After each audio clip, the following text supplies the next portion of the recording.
Shalom, bertemu lagi dalam renungan hari ini. Puji Tuhan, hari baru, berkat baru, penyertaan Tuhan yang pasti selalu ada bagi kita. Amin ya. Sampai kesudahannya, sampai kita selesai di muka bumi ini dan bertemu Tuhan Yesus. Tujuan kita pada akhirnya bertemu dengan Tuhan Yesus. Amin ya. Kiranya kita semakin dikuatkan dalam Tuhan. Kita semakin berakar kuat dalam Tuhan. Kita benar-benar tahu tujuan kita, sehingga kita tahu bahwa keharusan untuk menyelaraskan dengan kehendak Tuhan itu harus kita sadari. Karena kita tahu tujuan kita itu cuma satu, bertemu dengan Tuhan, ke surga. Tuhan Yesus tujuan kita, tidak ada yang lain. Tidak bosan-bosannya kita ingatkan pada diri kita sendiri, orang-orang sekitar kita, bahkan sampai ke penghujung bumi. Tujuan kita tuh cuma satu, bertemu dengan Tuhan, tidak ada yang lainnya. Dan kiranya itu benar-benar menguatkan kita ya, untuk melakukan apa yang menjadi kehendak Tuhan. Kita harus benar-benar tetapkan tujuan kita. Kita harus sadari itu, bahwa tidak ada tujuan lain. Hanya satu tujuan kita, bertemu dengan Tuhan, ke surga. Amin ya. Dan kita harus benar-benar mencontoh apa yang dilakukan oleh para rasul, para murid Tuhan Yesus 2000 tahun yang lalu. Mereka benar-benar diajar oleh Tuhan Yesus, benar-benar dikuatkan oleh Tuhan Yesus. Sebelum Tuhan Yesus naik ke surga, setiap hari mereka melihat dengan mata kepala mereka sendiri bagaimana mujizat terjadi. Mereka benar-benar dikuatkan karena Tuhan Yesus tahu saat itu orang-orang belum tahu apa dan siapa Tuhan Yesus. Dan saat para murid, para rasul mengabarkan Tuhan Yesus, tentu banyak bentrokan. Banyak yang dibunuh, banyak yang disiksa. Walaupun banyak juga yang sampai akhir hidupnya meninggal dengan wajar ya, dengan sampai tua. Tapi banyak yang dibunuh, disiksa. Karena saat itu mereka diberi tugas Tuhan Yesus mengabarkan sampai ke penjuru dunia. Padahal saat itu yang baru mendengar orang-orang Yahudi, Yerusalem dan sekitarnya. Kalaupun ada yang mendengar dari negara lain, itu karena mereka merantau ke daerah orang-orang Yahudi. Jadi kita tahu saat itu mereka saling bantu, saling menolong, saling mendukung. Bukan hanya secara doa ya, bukan hanya mereka saling mendoakan, saling berkirim surat untuk menguatkan para rasul dengan para jemaat, atau di mana mereka juga saling menguatkan antar para rasul, para murid. Tetapi mereka juga saling bantu secara fisik. Bagaimana mereka menjual barang-barang berharga mereka. Mereka menjual tanah, ladang mereka. Mereka juga bekerja. Kita tahu Paulus itu bekerja untuk memenuhi kebutuhan Paulus dalam mengabarkan Injil. Walaupun ada beberapa jemaat yang saat itu mempunyai materi berlebih, membantu juga. Amin ya. Makanya di beberapa surat Paulus menyebutkan beberapa nama, di mana seperti Febe atau beberapa orang lainnya yang membantu baik secara rohani maupun secara materi. Bagaimana mereka saling mendukung untuk tujuan yang sama. Paulus bahkan benar-benar sudah tahu ya tujuannya bertemu dengan Tuhan. Jadi apapun yang terjadi, Paulus seperti tidak dimasukkan ke hati ya. Jadi apapun yang orang lakukan, Paulus seperti sudah tahu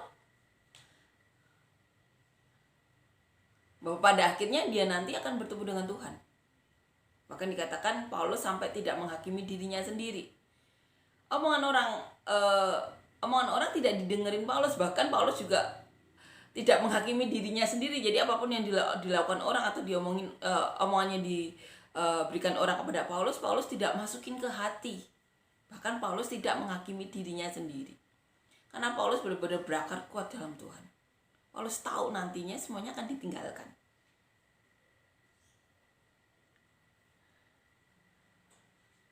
Amin ya. Kalau kita benar-benar baca surat-surat Paulus, yang dilakukan oleh para rasul, kita baca, kita akan mengerti isi hati mereka. Kita akan mengerti jalan pikiran mereka. Kenapa mereka melakukan semua itu? Karena mereka tahu akhirnya tujuan mereka itu cuma satu, bertemu dengan Tuhan Yesus, tidak ada yang lainnya. Dan selama mereka ada di muka bumi seperti Tuhan Yesus ya, mereka mengajar. Mereka benar-benar mengusahakan karunia itu. Mereka menjaga kekudusan mereka. Walaupun ada yang menikah ataupun tidak menikah, mereka menjaga kekudusan pernikahan mereka. Paulus dan Barnabas lebih lagi, melebihi apa yang dikatakan Tuhan. Tuhan mengatakan untuk yang mengabarkan Injil boleh mengambil dari persembahan. Tapi Paulus tidak lebih dari apa yang dikatakan Tuhan. Karena Paulus tidak mau perbuatannya itu menjadi batu sandungan. Apapun yang mereka lakukan ya, mereka selalu mengingat tujuannya nanti akhirnya bertemu dengan Tuhan. Seharusnya itu juga yang kita lakukan. Kita sadar bahwa tujuan kita itu bertemu dengan Tuhan, tidak ada yang lainnya. Seperti yang para rasul, para murid lakukan.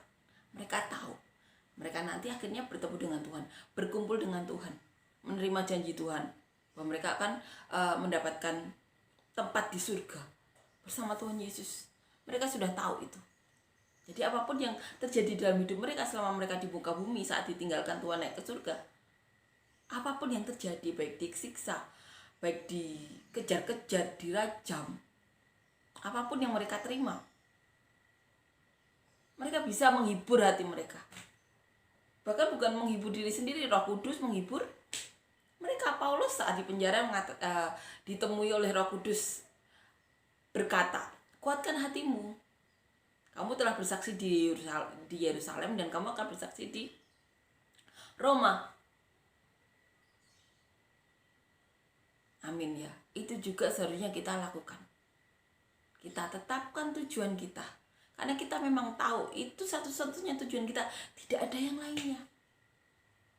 Sehingga sadar atau tidak sadar kita akan menyelaraskan tindakan kita, keputusan kita dengan kehendak Tuhan, karena kita tahu tujuan kita cuma itu, tidak ada yang lainnya.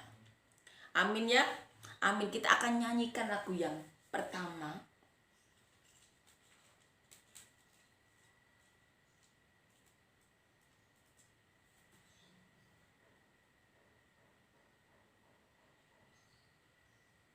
Agung dan mulialah Tuhanku, sempurnalah perbuatan tanganmu yang berkuasa atas surga dan seluruh bumi.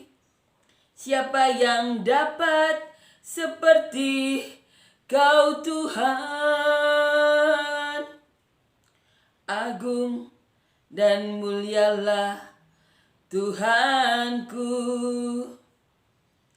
maha besar perbuatan tanganmu.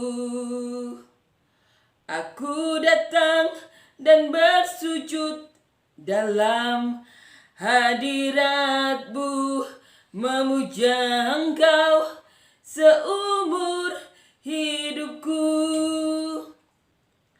Ku sembah Kau, Allah yang maha besar. Ku sembah Kau, Yesus keselamatanku. Ku sembah Kau, Roh yang kudus, kekuatan hidupku. Ajaib Tuhan, sungguh Engkau mulia. Amin ya. Amin. Kita akan lanjutkan membaca dan merenungkan ayat firman Tuhan di 1 Korintus pasal yang ke-14 ayat 26 sampai 40. Judul perikopnya peraturan dalam pertemuan jemaat. Jadi bagaimana sekarang saudara-saudara? Bila mana kamu berkumpul, hendaklah tiap-tiap orang mempersembahkan sesuatu, yang seorang mazmur, yang lain pengajaran atau pernyataan Allah, atau karunia bahasa roh, atau karunia untuk menafsirkan bahasa roh. Tetapi semuanya itu harus dipergunakan untuk membangun. Jika ada yang berkata-kata dengan bahasa roh, biarlah 2 atau sebanyak-banyaknya 3 orang, seorang demi seorang, dan harus ada seorang lain untuk menafsirkannya. Jika tidak ada orang yang dapat menafsirkannya, hendaklah mereka berdiam diri dalam pertemuan jemaat dan hanya boleh berkata-kata kepada dirinya sendiri dan kepada Allah. Tentang nabi-nabi, baiklah 2 atau 3 orang di antaranya berkata-kata dan yang lain menanggapi apa yang mereka katakan. Tetapi jika seorang lain yang duduk di situ mendapat pernyataan, maka yang pertama itu harus berdiam diri. Sebab kamu tahu, boleh bernubuat seorang demi seorang, sehingga kamu semua dapat belajar dan beroleh kekuatan. Karunia nabi takluk kepada nabi-nabi, sebab Allah tidak menghendaki kekacauan tetapi damai sejahtera. Sama seperti dalam semua jemaat orang-orang kudus, perempuan-perempuan harus berdiam diri dalam pertemuan-pertemuan jemaat. Sebab mereka tidak diperbolehkan untuk berbicara. Mereka harus menundukkan diri seperti yang dikatakan juga oleh hukum Taurat. Jika mereka ingin mengetahui sesuatu, baiklah mereka menanyakannya kepada suaminya di rumah. Sebab tidak sopan bagi perempuan untuk berbicara dalam pertemuan jemaat. Atau adakah firman Allah mulai dari kamu? Atau hanya kepada kamu sajakah firman itu telah datang? Jika seorang menganggap dirinya nabi atau orang yang mendapat karunia rohani, ia harus sadar bahwa apa yang kukatakan kepadamu adalah perintah Tuhan.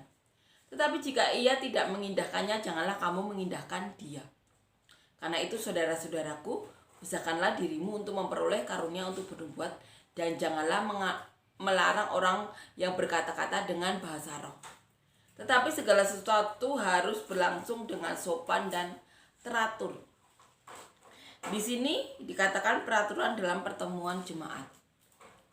Kita tahu bahwa di sini Paulus mengajar bagaimana agar tidak terjadi kekacauan. Di sini dikatakan Allah itu menghendaki damai sejahtera. Seperti yang dikatakan di ayat 33, sebab Allah tidak menghendaki kekacauan, tetapi damai sejahtera. Makanya di sini Paulus mengajar mengenai peraturan dalam pertemuan jemaat. Kita akan bahas ya. Mulai dari ayat pertama, di sini dikatakan di ayat 26. Jadi bagaimana sekarang saudara-saudara? Bila mana kamu berkumpul, hendaklah tiap-tiap orang mempersembahkan sesuatu. Di sini dikatakan saat berkumpul, kiranya tiap-tiap orang mempersembahkan sesuatu. Dikatakan yang seorang mazmur, ada yang bernyanyi, yang lain pengajaran, atau pernyataan Allah, atau karunia bahasa roh, atau karunia untuk menafsirkan bahasa roh. Tetapi semuanya itu harus dipergunakan untuk membangun. Jadi di sini Paulus mengajarkan kiranya saat ada pertemuan, tiap-tiap orang tuh mempersembahkan karunia roh yang mereka miliki. Ada yang mazmur, pengajaran, atau pernyataan Allah, atau karunia bahasa roh, dan ada yang bisa menafsirkan bahasa roh tersebut. Dikatakan di ayat 27, jika ada yang berkata-kata dengan bahasa roh, biarlah 2 atau sebanyak-banyaknya 3 orang, seorang demi seorang, dan harus ada seorang lain untuk menafsirkannya. Jika tidak ada orang yang dapat menafsirkannya, hendaklah mereka diam dalam pertemuan jemaat dan hanya boleh berkata-kata kepada dirinya sendiri dan kepada Allah. Jadi saat ada pertemuan, kalau tidak ada yang bisa menafsirkan, Paulus di sini mengajar sebaiknya dia berkata-kata kepada dirinya sendiri dan kepada Allah. Karena saat mereka berbahasa roh, Paulus mengajarkan harus ada orang yang bisa menafsirkannya. Bila tidak, lebih baik mereka berkata-kata kepada dirinya sendiri dan kepada Allah saja. Jangan di pertemuan itu. Dikatakan di ayat 29 tentang nabi-nabi. Baiklah 2 atau 3 orang di antaranya berkata-kata dan yang lain menanggapi apa yang mereka katakan. Tetapi jika seorang lain yang duduk di situ mendapat pernyataan, maka yang pertama itu harus berdiam diri. Sebab kamu semua boleh bernubuat seorang demi seorang. Ini ya, jadi saat ada beberapa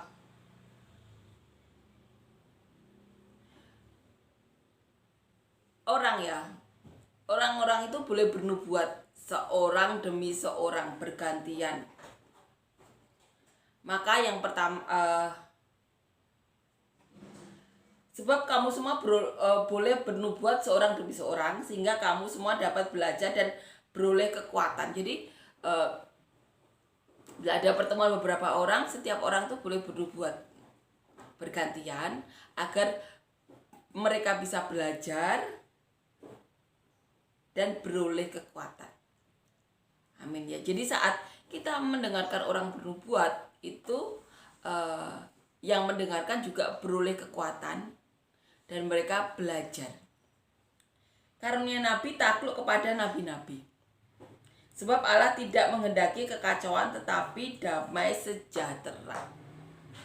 Jadi walaupun banyak nabi atau banyak yang bernubuat, tetapi di situ Paulus mengajarkan bahwa mereka itu harus bergantian bernubuat saat bertemu ya, untuk bisa belajar dan memperoleh kekuatan. Karena di sini Allah menghendaki damai sejahtera, bukan kekacauan.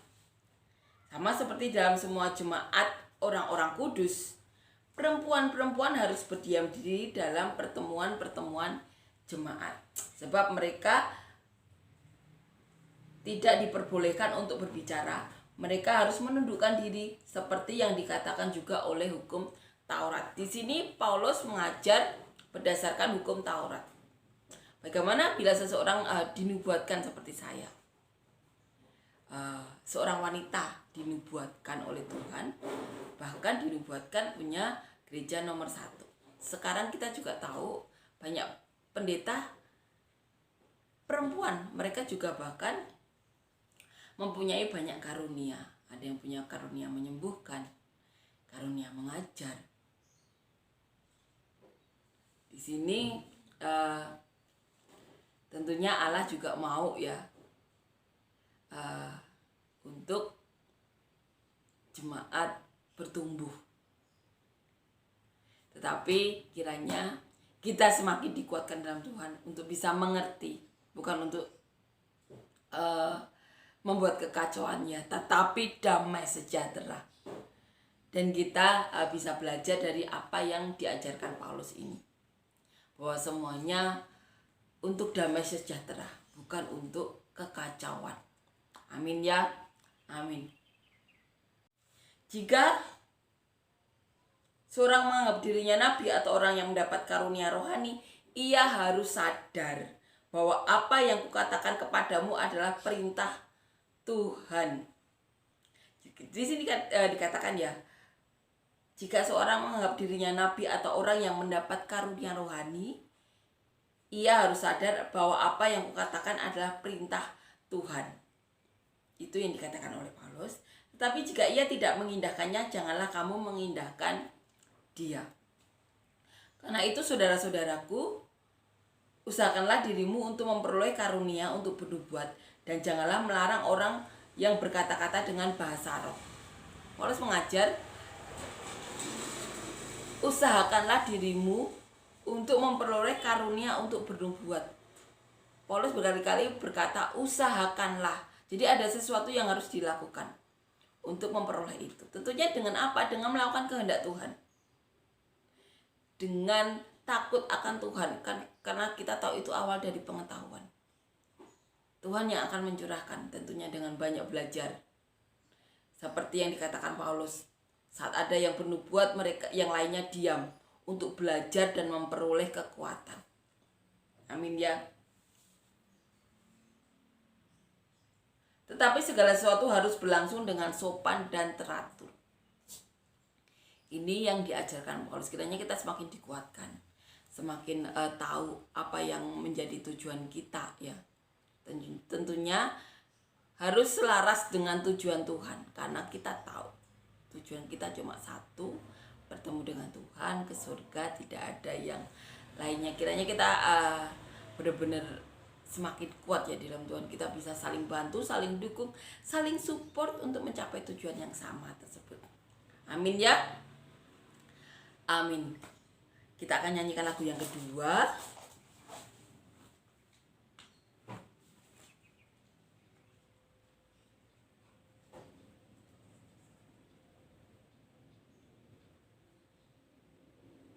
Aku ingin selalu berada di hadirat-Mu. Aku ingin selalu berlindung dalam naungan-Mu. Di bawah kepak sayap-Mu, Kau bawaku terbang tinggi, melintasi langit biru, bagaikan Raja Wali. Bagai Raja Wali, melintasi gunung tinggi. Bagai Raja Wali, melintasi badai hidup. Di bawah kepak sayap-Mu, Kau bawaku terbang tinggi, melintasi langit biru, bagaikan Raja Wali. Terima kasih Yesus untuk kebaikan-Mu, kasih karunia-Mu, penyertaan-Mu. Terima kasih Yesus. Kami berdoa untuk siapapun yang menyaksikan ini, yang mengalami sakit, kiranya Kau berikan kesembuhan, mujizat daripada-Mu. Apapun yang di tubuh kami yang bukan daripada-Mu, Kau cabut. Kami berdoa Tuhan, untuk siapapun saat ini yang membutuhkan pekerjaan dan usaha yang benar-benar daripada-Mu, berikan kami usaha dan pekerjaan yang benar-benar Kau berikan bagi kami Tuhan, untuk bisa menjadi saluran berkat bagi-Mu, bisa memberkati kami, orang-orang sekitar kami, bahkan sampai ke penjuru bumi Tuhan, bisa mendekatkan kami Tuhan lebih dekat lagi kepada-Mu. Kami berdoa Tuhan untuk siapapun dari kami yang saat ini membutuhkan pasangan hidup, berikan kami semuanya pasangan hidup yang daripada-Mu, yang takut Engkau, yang cinta Engkau, yang dapat membawa kami dan keluarga kami lebih dekat lagi kepada-Mu. Dan siapapun dari kami yang saat ini rindu untuk memiliki momongan Tuhan, berikan kami anak cucu yang berbeda daripada-Mu, yang takut Engkau, yang cinta Engkau, yang mau menjadi saluran berkat-Mu Tuhan, yang dapat membawa sukacita surgawi ke atas muka bumi ini, seperti yang Kau mau Tuhan. Kami berdoa Tuhan untuk siapapun saat ini yang mengalami masalah, beban hidup, pergumulan hidup, berikan masalah-masalah itu boleh diselesaikan atas nama-Mu Tuhan. Dan biarlah Kau berikan solusi-Mu, terobosan-terobosan daripada-Mu, jawaban-jawaban doa yang benar-benar daripada-Mu Tuhan. Kau berikan kelegaan Tuhan siapapun yang mengalami beban hidup Tuhan, dan kiranya kasih karunia-Mu melimpah Tuhan, Roh Kudus-Mu melimpah, penyertaan-Mu melimpah dalam hidup kami. Dan biarlah Kau berkati kami secara rohani maupun secara fisik Tuhan. Berkat sukarawi dan berkat materi Kau curahkan kepada kami, untuk kami bisa berkati orang sampai ke muka bumi, kemanapun Kau mau Tuhan. Terima kasih Yesus, Kau bernyata berada. Dalam nama Tuhan Yesus, amin.